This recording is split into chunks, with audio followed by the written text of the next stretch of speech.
Joe, there's a lot of injuries at the minute. What's your opinion on why?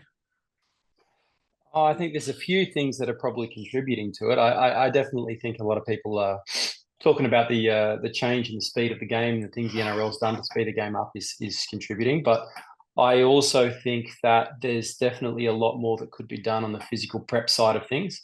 Um, and I think right down to grassroots level, there's a lot more that could be done to prepare the players' bodies for the week to week rigors of the NRL.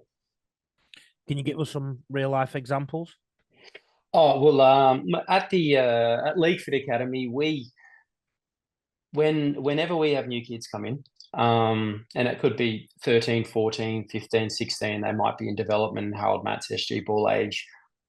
We put them all through an initial assessment, and we're looking for a whole lot of particular different imbalances between opposing muscle groups, front and back side of the body that should be balanced between the left and the right side of the body, and then we build a program based around trying to rectify any imbalances that there are between the left and the right side of the body, let's say. And then we put the players through those particular programs, and we know firsthand from a lot of or from all the boys that we've had that have gone into rep systems, when they're in the rep systems themselves with the junior rugby league clubs, again at Harold Matts or SG Ball, that isn't happening. What typically happens is they'll have it could be anywhere from 25 to 35 boys that are in a squad training over that off season. And the resistance training program, there might be maybe 1 to 2 S&Cs. And they're basically looking for what can we do with this large group of individuals that's, I guess, safe, that's not going to get them injured, and it's going to give them a little bit of exposure to some formal strength and conditioning. But there is not, and we know, again, firsthand, we've been in those situations ourselves, our coaches, as well as the players that go through. There's no individualized assessment and then programs that are written for those particular players in regards to strength imbalances, flexibility and mobility imbalances. And we're talking about imbalances between agonist and antagonistic muscles. So to make it simple, your hamstrings and your quads, there should be a certain parity of strength. Your chest and the mid back, there should be a certain parity of strength. Depending on what someone's strength output is, in let's say one of our master lifts is a bench press, there should be a whole lot of secondary tests that are done to determine whether or not the rotator cuff is as strong as it needs to be, given what their bench press is. Their above head press should be a certain percentage of that. Their chin up strength should be a certain percentage of that. And so this is all what we do with all of the athletes that come and work with us, is we assess that, and then we base a program, we write the program based around rectifying all of those particular differences before we start to push them forward. And if you're not doing that from day dot, once they get into the programs and they move further up, and we've had boys go through to Fleg and to Cup, and we've had some players go through to NRL, and it's still not happening. You've got guys that are in NRL squads that there's 10, 12 of them. They might be, they'll be broken up. There might be forwards and backs, and there might be some forwards that need to gain a little bit of size. But aside from that, they're all doing exactly the same program, which doesn't make So any like a sense at one all. size fits all program, you Yeah, mean? yeah. And we'd always assumed, we told a lot of these boys, look, it's going to get, because they come back to us, they'll train with us, they'll go away to the rep programs for 6 months, and then they come back and they're like, man, the training was terrible. And we say, yeah, look, but when you get to the higher levels, it'll get better. And then they would be all getting into the flex squads, and they'd come back and they're like, it's not any better. And they'd get into the cup squads and they're like, it's marginally better, but it's still. And then we've even had them go through to NRL squads. And again, it's an improvement from where it was, but it's nowhere near optimal for where it should be. And yeah, that's unfortunate. And an end result of that is we see injuries. So what you're basically saying, Joe, is the type of training that you think a lot of these players are doing from their earliest, because any NRL player has probably been in a junior rep system at least at 17 or 18. Yeah. You're saying that it's not fit for purpose, and some of it may not even be fit for purpose at the NRL level. Oh, 100%. It's and look, I know a lot of it does come down to resources, because it's simply a matter, if you've got one, it's not on, it's not the fault of the S&C coach or necessarily the high performance managers or any of those particular people, because they just don't have the resources to do it. But the NRL clubs and the NRL itself, the players are the product. They need to find the resources to be able to fund that. And whether that's, we have a salary cap that says how much the clubs should be spending each year on their players. There should be a mandatory amount of money that is being spent in this particular department at each and every club because again, the NRL needs to protect its product, and the product is the players. And if the players are all getting injured and you haven't got as good a quality product there every week in, week out, then that's going to damage the bottom line. So even if you're looking at it from a purely financial point of view, you need to be prepping them properly. And that means that from a younger age, you want to be having at least, for instance, in the academy, our ratio is a minimum of one coach to every 6 athletes. And then those 6 athletes have got programs that are written specifically for them.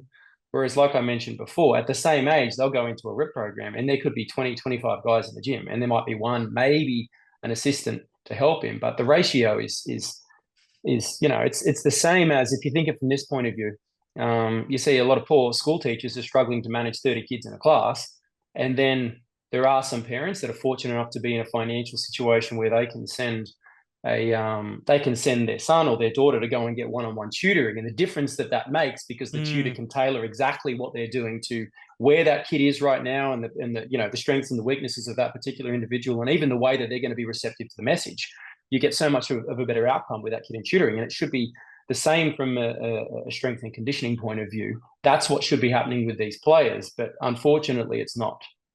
So you think that this race to the top of personal bests and the best in the 1.2 kilometer time trial and the best at bench press, the best at deadlift at these NRL clubs, just this pushing further, they're going further down the wrong road. There's poor training methods happening. What specifically, can you give us 1 or 2 examples of what is happening and what you think should be happening at some of these levels? Because I am getting inundated with people asking, why are all these players getting injured? Well, look, what can change tomorrow? If we were to say change tomorrow? Oh, well, I think for a lot of the guys that are currently in the NRL, there's not a lot that you can do right now when they're in the middle of the season that you're going to be able to change a lot of these things. Yeah. It's more so, and look, this is something that it's challenging, because once they're in the NRL, the rigors of the season and the length of the season and the need to have some time off to recover at the end of the season, it means that they don't actually have that much time to do much improvement by the time they get there. The time to do it is when they're 15 through to 21, 22, whenever it is that the average first grader starts to become a regular in the side. That's when the seasons are shorter in length and it's not as intense. And that's when there should be a lot more of a focus on trying to build the base. Because the rigors of the season, once they're in the NRL, it just means that, they're not in a state to be able to train the way that they should be training. But that being said, an approach where, like you said, just simply going for max bench, and there's nothing wrong with, they all need to be very, very strong. But if you've got an imbalance between the left and the right side, let's say in the pushing muscles, in their chest, in their shoulders, in their triceps, and in the stabilizers of the rotator cuff, then they shouldn't be doing any barbell work. They should be working with dumbbells, which work each side independently. And so that the weaker side, if that's down here, once that gets to fatigue point, you stop doing reps. Whereas when you're lifting something, let's say, and again, let's use the example of the bench press. If you're lifting with a barbell, the stronger side can compensate for the weaker side, and you can force out a couple of ugly reps. And then what ends up happening is you get an even greater imbalance, because there's a greater training load being applied to that stronger side. So the imbalance gets bigger and bigger and bigger over time. And that's when you start to really actually get some issues occurring. So you need to you want to try and reduce any imbalance between the prime movers within a movement pattern between the left and the right sides. And then you need to bring the stabilizers, the rotator cuff, up. For example, a bench press, let's say that someone's benching 100 kilos, nice, easy number. There's some certain lifts, an external rotation movement that trains the teres minor and the infraspinatus, which are 2 stabilizers in the shoulder and the rotator cuff. You should be able to lift about 10% of what your bench is for 8 to 10 reps. Now, there's a lot of kids that come in and we test. They could be 17, 18, about to go into a flag program. So they've been in mats, they've been in ball, they've been in those programs. And we test their bench, and maybe it's 110, 115, something like that. So they should be doing maybe 12 and a half or 15 kilos for the external rotation, and they can barely move a 5. They'll get 3 or 4 reps out with a 5. It's atrocious. And so the risk of injury is high. Their power and their force output is a lot lower than what it is. And we could have someone like that come into us and they'll do a very, very little amount of pressing. But for 6 weeks or 8 weeks, we'll just work on getting the rotator cuff up. And then without doing any direct chest work, they'll add 10 or 12 kilos to their bench press 8 weeks later. And they haven't done a great deal of bench pressing. All they've done is just train the stabilizers. So you've now got a much firmer base for the shoulder to be able to push from. And like I said, those are kids that have been kids. When I say kids, they're young men that have been in the programs, these junior rep programs for 4 or 5 years, and you've still got imbalances like that. And then once they carry through to the NRL, then you've got all the other rigors that are there. And so there really isn't the opportunity for them, or there doesn't seem to be the opportunity for them to be able to rectify these discrepancies. At least, look, it could be done, but the desire needs to be there from the S&C staff. And oftentimes they just push the head coach is like, you've only got them for 45 minutes in the gym, which isn't really enough time to do things properly. So, and they've got to do what the coach wants. They've got to do what the coach wants. So even if you could have the best S&C coach, but if he's under resources, and resources isn't just being financial enough to afford extra S&C coaches. This is something we talk about all the time. The number one resource is time. And if they're not given enough time to work on those particular things because the coach has got these other priorities, then, the players have got to do whatever, and the S&C staff have got to do whatever the coach wants them to do. And then when the player gets injured and the coach blows up, well, you're not doing a really good job with them. It's like, well, you're not really giving me the tools to work with. You're not giving me enough time to fix, these particular players need to spend more time in the gym working on these weak points. Otherwise, these injuries are going to come down the track. What would your advice be, maybe 3 or 4 points, to the community coach or the parent of anybody above 12? I'll use the age groups that you tend to work with, 12 upwards. What would your advice be about strength training, conditioning, et cetera, et cetera? There's a lot of people who have fears that, if you train when you're younger, you will you'll get injured, you'll damage growth. That's all it's old myths which have been they've been very much debunked by good science. You would start resist from 12 or 13. Most kids, provided they're mentally mature enough, you don't want anyone mucking around in the weight room. But if they're mentally mature enough, they should be performing resistance training. It must be under guidance by someone who knows what they're doing. It's not just Uncle Bob, who's huge at the gym. We have a lot of guys come in that have trained with Uncle Bob, and we test them out, and there's so many problems, and their shoulder hurts when they lift their arm up above shoulder height, and they've got a back injury from deadlifting and all of these kinds of things. So when we say resistance training, it means a proper, well-designed program by a qualified S&C coach who has experience dealing with kids and dealing with rugby league players, so they know what the physical requirements are.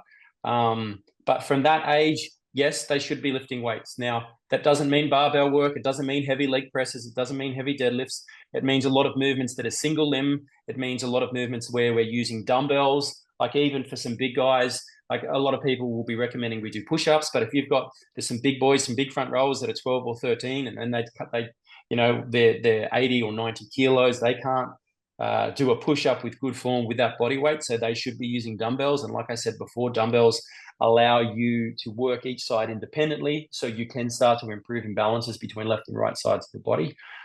So if I was to give a couple of points, number one, from about 12 or 13 years of age, you should start performing resistance training a couple of times a week, whole body workouts, and you should be working under the guidance of a qualified S&C who knows what they're doing.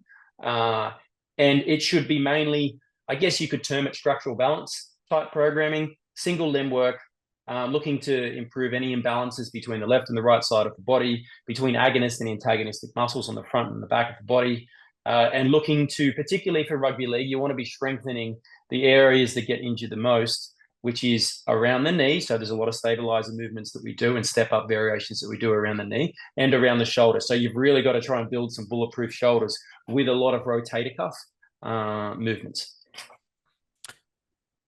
You did mention the under-resourced coach. Yep. And there will be plenty of under-resourced coaches that are listening to this. I've been that under-resourced coach in the gym with people. Yep. My philosophy has been to have a program that is so simple, as in 4 or 5 exercises, that it's very easy to, or a lot easier to manage, yes, it's one size fits all. I understand that, but you can only do what you can do. Yeah, no, 100%. So to keep it really simple, what would your advice be to coaches that find themselves in that S&C environment, 25 players, one coach? What apart from keeping it that simple, what are some? Oh, look, you can definitely keep it that simple. What I would say is you've got to use the basic movement patterns for upper body. There needs to be a horizontal push, a horizontal pull, a vertical push, and a vertical pull. So they're the four main movement patterns that you want to be using. And then in the lower body, you need a lunge movement pattern, a squat movement pattern, a hip extension movement pattern, and ideally a knee flexion. So there's 8 movement patterns there that you want to be. If you're doing those movement patterns, and as much as possible, we're using dumbbells or we're doing single limb work, that's going to go a long way to giving you a really good base for those players moving forward. That's what I would recommend.